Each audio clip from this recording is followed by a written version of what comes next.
వరి ధాన్యం కొనుగోలు చేసి మార్పిడి అనంతరం బియ్యాన్ని ప్రభుత్వానికి అందించాల్సిన రైస్ మిల్లర్లో దొంగతనంగా పక్క రాష్ట్రాలకు తరలిస్తున్నారని నిజామాబాద్ జిల్లా కాంగ్రెస్ ఆరోపించింది. కోట్లాది రూపాయల కుంభకోణం అధికారుల కనుసన్నలలో జరుగుతోందని ఆరోపించారు. నోటి మాటగా ఎమ్మెల్యే రైస్ మిల్లులకు క్లీన్ చిట్ ఇవ్వడం ఏంటని ప్రశ్నించారు. సమీకృత కార్యాలయంలో ఆందోళనకు దిగారు. నిజామాబాద్ జిల్లా కేంద్రంతో పాటు బోధన్ శాసనసభ్యుడు షకీల్ అహ్మద్ కోట్లాది రూపాయల కుంభకోణానికి పాల్పడ్డారని నిజామాబాద్ జిల్లా కాంగ్రెస్ పార్టీ అధ్యక్షులు మానల మోహన్ రెడ్డి ఆరోపించారు. అధికార పార్టీకి చెందిన వారితో పాటు బోధన్ ఎమ్మెల్యే షకీల్ కు అధికారులు వత్తాసుగా మారి అక్రమ కుంభకోణానికి ప్రోత్సహిస్తున్నారని పేర్కొన్నారు.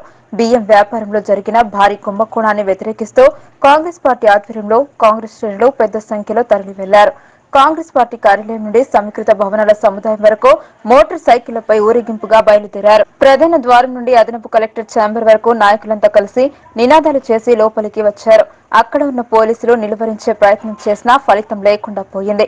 వీరిని నిలువరించడానికి చేసిన ప్రయత్నంలో కాంగ్రెస్ నాయకుల బట్టలు చినిగాయి. అదనపు కలెక్టర్ చంద్రశేఖర్ తో ఎమ్మెల్యే రైస్ మిల్లులో ఎలా క్లీన్ చిట్ ఇచ్చారని ప్రశ్నించారు. అది సూచన ప్రాయమేనని అదనపు కలెక్టర్ తెలిపారు. జిల్లా పౌర సరఫరాల శాఖ అధికారి విచారణ జరుపుతున్నారని తెలిపారు. అధికార పార్టీకి చెందిన వారికి వత్తాసు పలుకుతున్నారని కాంగ్రెస్ నాయకులు వాగ్వాదానికి దిగారు. విచారణ పూర్తి చేసిన నివేదికనివ్వాలని అడిగారు. కోట్లాది రూపాయల కుంభకోణానికి అధికారులు సహకరించడం వల్ల వారు రెచ్చిపోయి ధాన్యాన్ని పక్క రాష్ట్రాలకు ఎగుమతి చేస్తూ కోట్లాది రూపాయలను కూడబెట్టుకుని రాష్ట్ర సంపదను కొల్లగొడుతున్నారని పేర్కొన్నారు.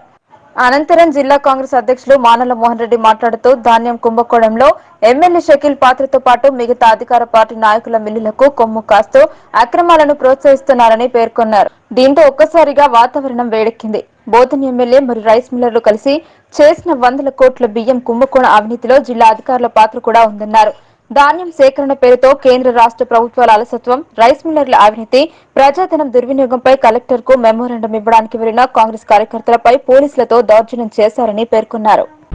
ధాన్యం కుంభకోణంలో ప్రధాన సూత్రధారైనటువంటి రైస్ మిల్లర్స్, అదేవిధంగా బోధన్ ఎమ్మెల్యే వీరు అంతా కూడా గత 3-4 సీజన్లుగా ప్రభుత్వం ఇచ్చినటువంటి ధాన్యాన్ని పక్కతో ఉన్న మహారాష్ట్ర లాంటి రాష్ట్రాలకు అమ్ముకొని ప్రభుత్వానికి చెల్లించాల్సిన బియ్యాన్ని చెల్లించకుండా ఈ ఇష్యూలో అధికార పార్టీకి చెందిన ఎమ్మెల్యే ఉన్నాడని, అధికార పార్టీకి అనుకూలంగా ఉన్నటువంటి రైస్ మిల్లర్లు ఉన్నారని జిల్లా యంత్రాంగం పూర్తిగా వారికి సపోర్ట్ చేస్తూ వారు రైస్ మిల్లర్లో ధాన్యాలు లేకున్నా ధాన్యాలు ఉన్నాయని చెప్పడం ఏదైతే ఉందో ఇది ఖచ్చితంగా రైస్ మిల్లర్లతో ఈ స్థానిక అధికారులు కుమ్మక్కరైన మాట నిజం.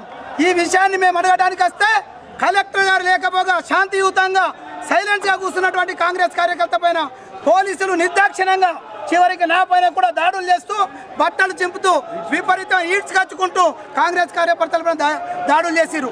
ఇది ఖచ్చితంగా టీఆర్ఎస్ యొక్క వైఫల్యాన్ని కప్పించడానికి పోలీసుల మీద జరిపిస్తున్న దమనకాండ ఇది. కావున దయచేసి ఈ విషయంలో ప్రజలు గమనించాలా.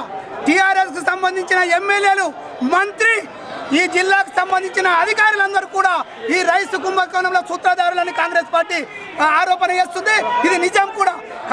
రాబోయే కాలంలో వీరిపైన మరింత చర్యలు తీసుకునే విధంగా ఒత్తిడి చేస్తూ ఎమ్మెల్యే పైన మిగతా వారందరి పైన చర్యలు తీసుకోవాలని కాంగ్రెస్ పార్టీ డిమాండ్ చేస్తుంది.